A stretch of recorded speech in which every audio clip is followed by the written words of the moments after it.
పుస్తకాల ప్రాధాన్యతను యువత గుర్తించాలని రాష్ట్ర గవర్నర్ జిష్ణుదేవ్ వర్మ పిలుపునిచ్చారు. ఆధునిక పరికరాలు ఎన్ని అందుబాటులోకి వచ్చినా పుస్తకాన్ని వీడొద్దని సూచించారు. ఎన్ఎస్ఎస్ 55వ వార్షికోత్సవం సందర్భంగా హైదరాబాద్లోని కేంద్రీయ గ్రంథాలయంలో దీప్తి పేరుతో నిర్వహించిన కార్యక్రమంలో గవర్నర్ పాల్గొన్నారు.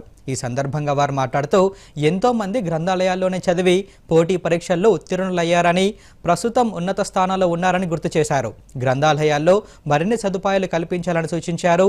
ప్రధానమంత్రి ప్రారంభించిన స్వచ్ఛ భారత్లో భాగంగా నిర్వహిస్తున్న స్వచ్ఛతా హీ సేవ కార్యక్రమాల్లో పాల్గొనాలని గవర్నర్ పిలుపునిచ్చారు.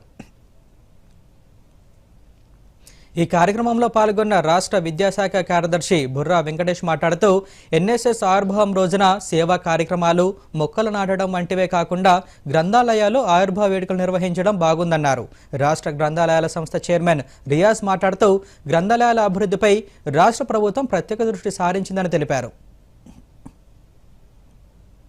And when these book doctors will be reviving books, they will be linking the past to the future. That is a very great thing. Hardly anyone gets the opportunity to do that. As our principal secretary was saying, your name will be there as a book doctor. Many names will disappear, but your name will be, there for generations to come, for your future generations to see that you restored a book, that you have brought the past to the future. Why not do something in the present that will affect the future? That is very important. That is sustainable. What we do now, if it affects the future, if it takes our work to the future, that is sustainable work.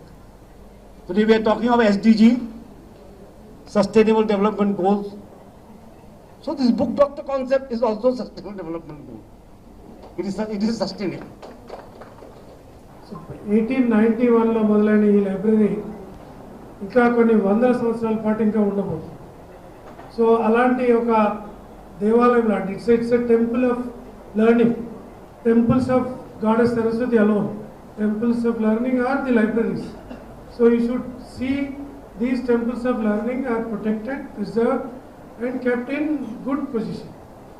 So who should do it? The people who are using the facility should use it.